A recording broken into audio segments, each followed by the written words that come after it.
প্রিয় দর্শক বন্ধুরা, জানেন কি ভারতের উত্তর পূর্বে আছে এমন এক হ্রদ যা জলের ওপর ভাসমান দ্বীপে ভরপুর। হ্যাঁ, আজ আমি শোনাতে চলেছি ভারতের মধ্যে অবস্থিত এমনই একটি হ্রদের কথা, যার প্রাকৃতিক সৌন্দর্যই তাকে আরও রহস্যময় করে তুলেছে। ভারতের উত্তর পূর্বের মণিপুরে অবস্থিত অনন্য এক প্রাকৃতিক বিস্ময় হল লোকতাক হ্রদ। এটি শুধু উত্তর পূর্ব ভারতের সবচেয়ে বড় মিষ্টি জলের হ্রদই নয়, বরং এর ভাসমান দ্বীপপুঞ্জ বা ফুমুদি একে করে তুলেছে আরও রহস্যময়। চলুন আজকের এই ভিডিওর মাধ্যমে জেনে নিই লোকতাক হ্রদের সৌন্দর্য, ইতিহাস আর অজানা সব তথ্য সম্পর্কে। ভিডিওটি শুরু করার আগে আমার মেঘবালিকা মিস্টারিজ চ্যানেলটিতে আপনাদের সকলকে স্বাগত জানাই। আমার চ্যানেলে যারা নতুন দর্শক বন্ধুরা রয়েছেন তারা চ্যানেলটিকে সাবস্ক্রাইব করে পাশে থাকা বেল আইকনটি ক্লিক করবেন, যাতে করে আমার পরবর্তী ভিডিওর নোটিফিকেশন সবার আগে পৌঁছায় আপনাদের কাছে। লোকতাক হ্রদ উত্তর পূর্ব ভারতের একটি মিঠা পানির হ্রদ। এটি একটি স্পন্দিত হ্রদ যার পৃষ্ঠতলের আয়তন বর্ষাকালে 250 বর্গ কিলোমিটার থেকে 500 বর্গ কিলোমিটার পর্যন্ত পরিবর্তিত হয়। এটি ভারতের মণিপুর রাজ্যের মৈরাঙে অবস্থিত। এই হ্রদের ফুমুদিগুলির বৃহত্তমটি 40 বর্গ কিলোমিটার এলাকা জুড়ে এবং হ্রদের দক্ষিণ পূর্ব তীরে অবস্থিত। ফুমুদি হল এখানকার ভাসমান দ্বীপপুঞ্জ, যা উদ্ভিদ, মাটি এবং জৈব পদার্থের পচনের ফলে তৈরি ভিন্নধর্মী ভর। আর এই ভাসমান দ্বীপপুঞ্জগুলি এই হ্রদের বিশেষ সৌন্দর্যের কারণ। এই ফুমুদিতে অবস্থিত কেইবুল লামজাও নামক জাতীয় উদ্যানটি বিশ্বের একমাত্র ভাসমান জাতীয় উদ্যান। এই উদ্যানটি বিপন্ন সাংগাই এবং মণিপুরের ভ্রুয়াসযুক্ত হরিণের শেষ প্রাকৃতিক আশ্রয়স্থল, যা এন্ডস হরিণের 3টি উপপ্রজাতির মধ্যে একটি। এই লোকতাক হ্রদের সীমানায় প্রতি বছর 15ই অক্টোবর লোকতাক দিবস পালিত হয়। অবাক করার বিষয় হলো এই ভাসমান দ্বীপপুঞ্জে আবার কোথাও কোথাও ছোট ছোট ঘরও রয়েছে। এই ভাসমান দ্বীপপুঞ্জের ঘাসগুলি দূরে থেকে কৃত্রিম মনে হলেও এর ওপরে গেলে দেখা যাবে এগুলো আসলেই প্রকৃতির এক অপরূপ সৌন্দর্য।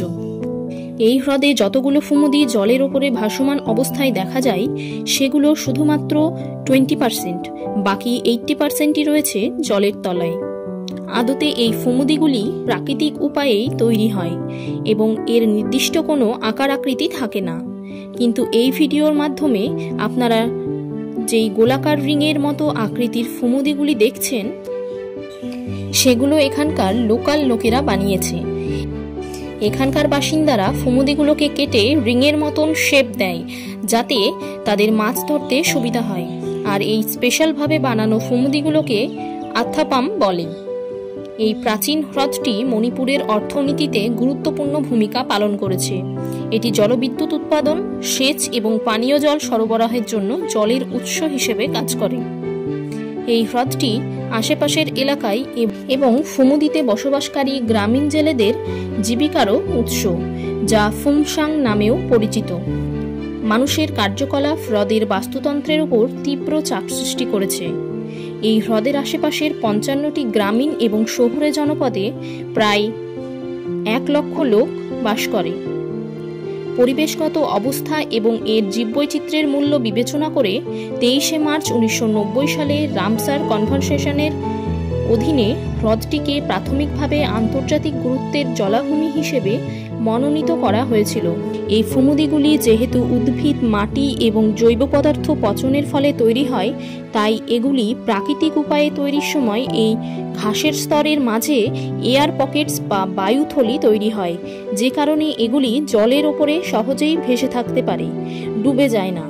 আর সবচেয়ে অবাক করা বিষয় হলো এই ভাসমান ফুমুদিগুলির ওপর একটা পুরো গ্রামের বসবাস। এই ফুমুদিতে ভাসমান গ্রামের মধ্যে যেতে গেলে নৌকার সাহায্য নিতে হয়, কারণ এখানে যাওয়ার নির্দিষ্ট কোনো রাস্তা নেই। ফুমুদিগুলি জলে ভাসতে ভাসতে মাঝে মাঝেই তাদের স্থান পরিবর্তন করতে থাকে।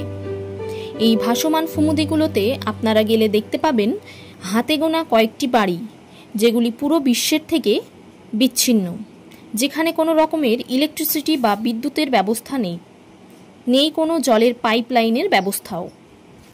এখানে কখনো গেলে দেখতে পাবেন এই ভাসমান ফুমুদিগুলোতে বাসস্থানের ঘরগুলি আসলে বাঁশ দিয়ে তৈরি এবং নিচের ফ্লোরটাও বাঁশের তৈরি, যে কারণে এটি সহজেই জলের উপরে ভেসে থাকতে পারবে। এখানে আসলে বেদে কমিউনিটির মানুষদের বসবাস।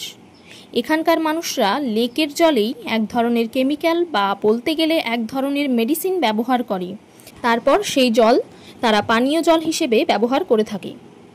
এটা আসলে অ্যালাম বা ফিটকিরি, যেটা জলের মধ্যে দিলে সমস্ত নোংরা জলের নিচে থিতিয়ে পড়ে এবং জল পরিশোধিত হয়। এই জল দিয়েই তারা রান্না করে, জামা কাপড় পরিষ্কারও করে। আর এখানে এক ধরনের বায়োডাইজেস্টার টয়লেট বসানো আছে, যেটা কিনা একটি এনজিওর দ্বারা বসানো, যাতে লেকের জল নোংরা না হয়। তার জন্যই মেনলি এই ব্যবস্থা করা হয়েছে।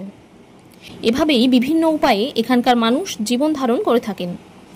লোকটাক লেক একটি অগভীর লেক, তাই গ্রীষ্মকালে এখানে জলস্তর অনেকটাই নেমে যায়। তাই ফুমুদিগুলিও সারা বছর ভাসমান অবস্থায় থাকে না এবং লেকের জলের সাদৃশ্যও পরিবর্তিত হতে থাকে। বর্ষাকালে লেকের জলস্তর আবারও বেড়ে যায় এবং ফুমুদিগুলিও ভাসমান হয়ে যায় এবং এই সাইকেলটাই সারা বছর জুড়ে চলতে থাকে। এভাবেই লোকটাক লেক নিজের অনন্য বাস্তুতন্ত্র বজায় রেখে চলেছে।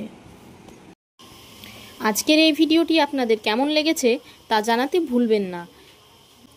আর আমার বানানো ভিডিওগুলি আপনাদের কেমন লাগছে তা কমেন্ট সেকশানে অবশ্যই লিখে জানাবেন। এই ধরনের আরও ভিডিও পেতে চাইলে আমার চ্যানেলটি সাবস্ক্রাইব করে রাখুন এবং পাশে থাকা বেল আইকনটি ক্লিক করুন, যাতে করে আমার পরবর্তী ভিডিওর নোটিফিকেশান সবার আগে পৌঁছায় আপনাদের কাছে। আজকের ভিডিও তাহলে এই পর্যন্তই। আসছি আবার পরবর্তী ভিডিও নিয়ে। ততক্ষণে সকলে ভালো থাকবেন ও সুস্থ থাকবেন।